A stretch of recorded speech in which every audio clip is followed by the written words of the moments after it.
Thanksgiving is an annual celebration on the fourth Thursday in November in the United States. It is associated with the celebration of thankfulness and joy. And today we're going to talk about the history of Thanksgiving and how that history affected Black folks. And this is the type of stories that you enjoy. You can find more stories like this at onemichistory.com. Also, give us 5 stars on Apple Podcasts and support the YouTube channel. But without further ado, let's get started. Thanksgiving as a nationally recognized holiday is a combination of history and tradition, myth and truth, originating from the time of the earliest settlers in America. As the legend goes, Thanksgiving traces roots back to 1621, when a group of pilgrims, which was a group of English separatists who sought religious freedom, celebrated what was generally referred to as the first Thanksgiving. These Plymouth settlers arrived in America on the Mayflower in 1620, and they landed what is now known as Plymouth, Massachusetts.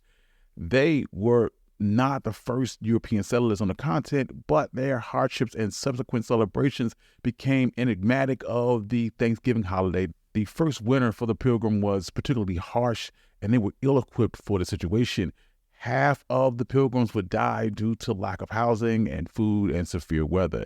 In spring of 1621, the struggling colonists were visited by 2 English-speaking Native Americans who had spent some time in Europe and had escaped slavery. The story goes that they taught the pilgrims essential survival methods and how they should sow crops such as corn and squash. And under their guidance, the pilgrims improved their living conditions and had their first successful corn production. After the harvest, they would show their gratitude over harsh circumstances, and they would plan to feast in the fall of 1621. The Wampanoag Native Americans were invited to attend the Harvest First celebration, which lasted 3 days, and they gathered and wildly commemorated as America's first Thanksgiving. Other accounts seem to debunk this happy feast between pilgrims and Native Americans, and rather describe a situation in which white colonists who had just invaded their land and claimed it as their own and slaughtered the indigenous people of the land in the year 1637. Massachusetts colony governor John Winthrop declared a Thanksgiving to celebrate the safe return for colonists who had volunteered for the war against the Pequot Native Americans. The result of that war was the massacre of at least 700 natives. Despite all of this, it wasn't until the Revolutionary War that Thanksgiving became a more regular occurrence. In 1777, the Continental Congress suggested a yearly celebration following a victory over the British at Saratoga. New England colonists were already accustomed to celebrating Thanksgiving, and this resulted in days of prayer for thanking God for blessing in military victories or to end a drought. But in 1798, Congress continued to leave that celebration of Thanksgiving to the individual states, and some weren't a fan of the national government stepping in to what was considered a religious event, while others didn't like how it was used to push political agendas. People from the South were also slow to pick up on what was then a New England tradition. As a result, Thanksgiving initially seemed to be more a cause of arguments than unity.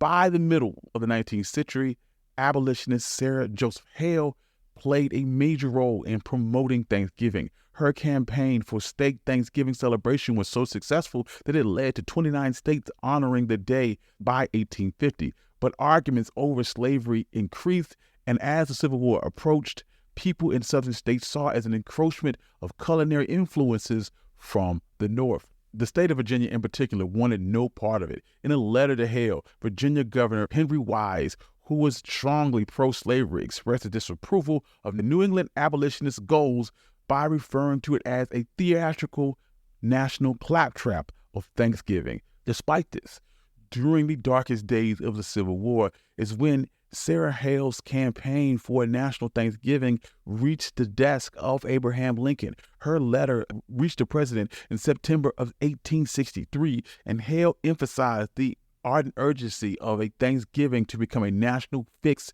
Union festival. She believed that instating the unifying day would awaken American hearts and for the love of home and country and a thankfulness for God and peace. Lincoln responded positively to Hale's pleas for a national Thanksgiving holiday. Just a week after receiving her letter, Lincoln issued a presidential proclamation on October 3rd of 1863, setting aside the last Thursday in November as the national holiday for Thanksgiving. Lincoln hoped that the holiday would serve as a way to heal wounds of the nation and restore it, while hoping for an end of the scourge of war.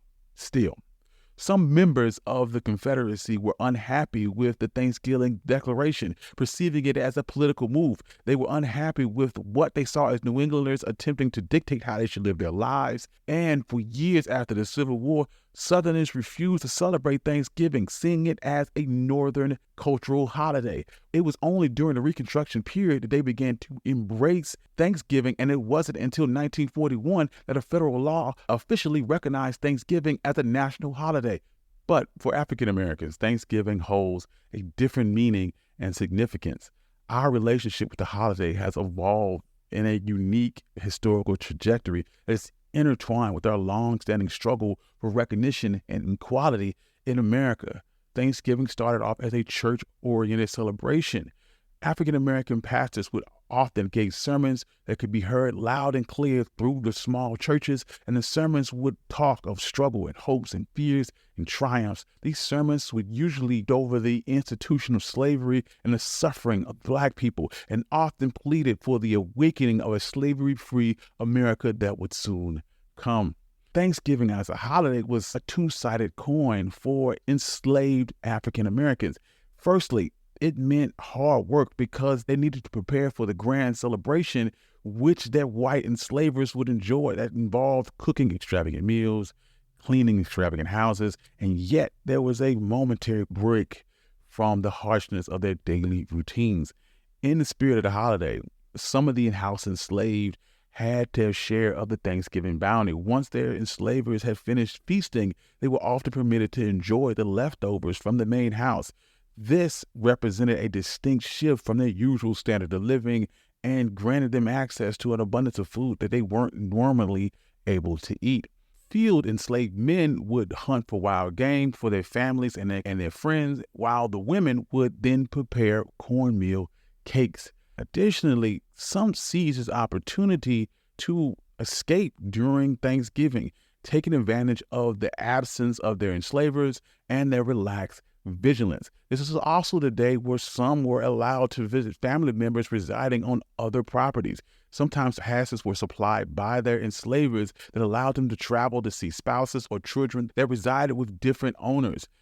Some would cleverly use those passes to facilitate and cover up their escape, delaying notice of their absence for sometimes days. This duality of Thanksgiving endured even after emancipation for African Americans. The abolishment of slavery triggered this euphoria for African American communities, offering them a reason to celebrate Thanksgiving with remembrance. Yet, when they gathered around the tables, the complexities of this era became apparent. Despite their freedom, African Americans faced harsh realities of unemployment, segregation, and racial violence. In these challenging times, Thanksgiving became a more integral part of their resilience at a time where they weren't just sharing a meal, but reinforcing communal solidarity.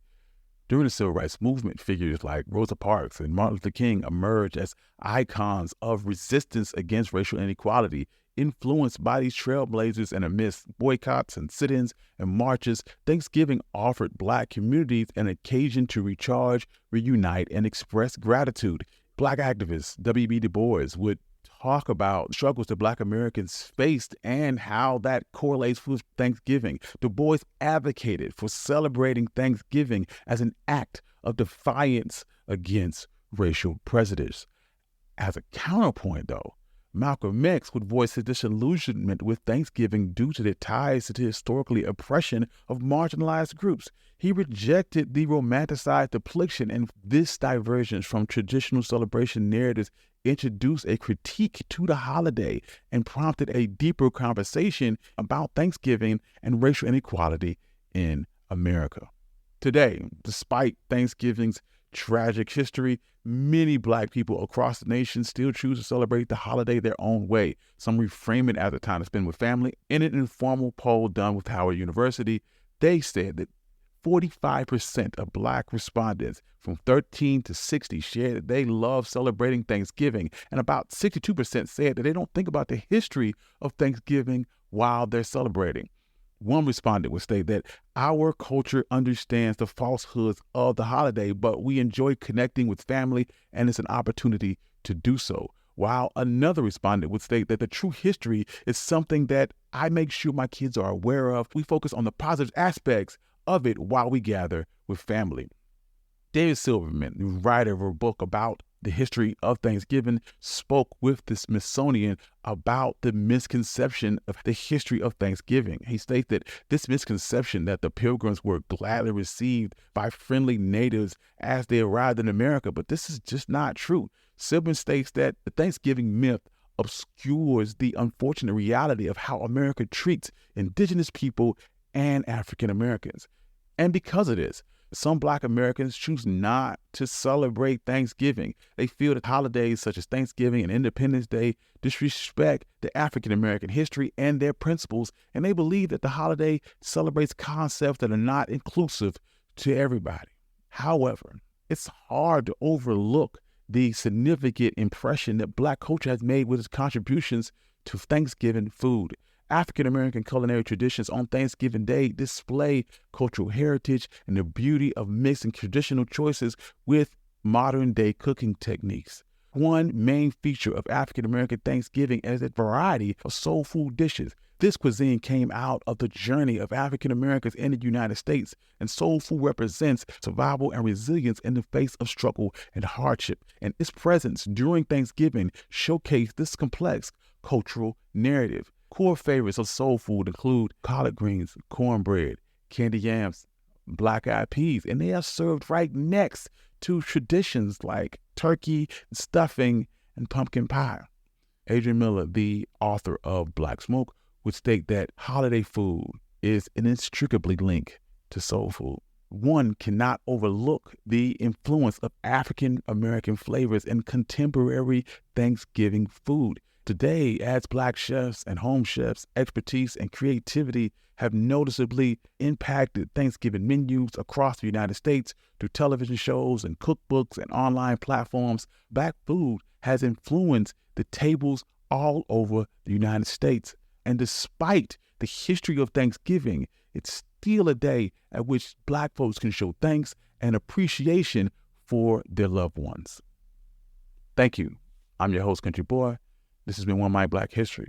If you like stories like this, you can find more stories like this at OneMicHistory.com. I also like to thank all my Patreon subscribers. Without you, none of this could be possible.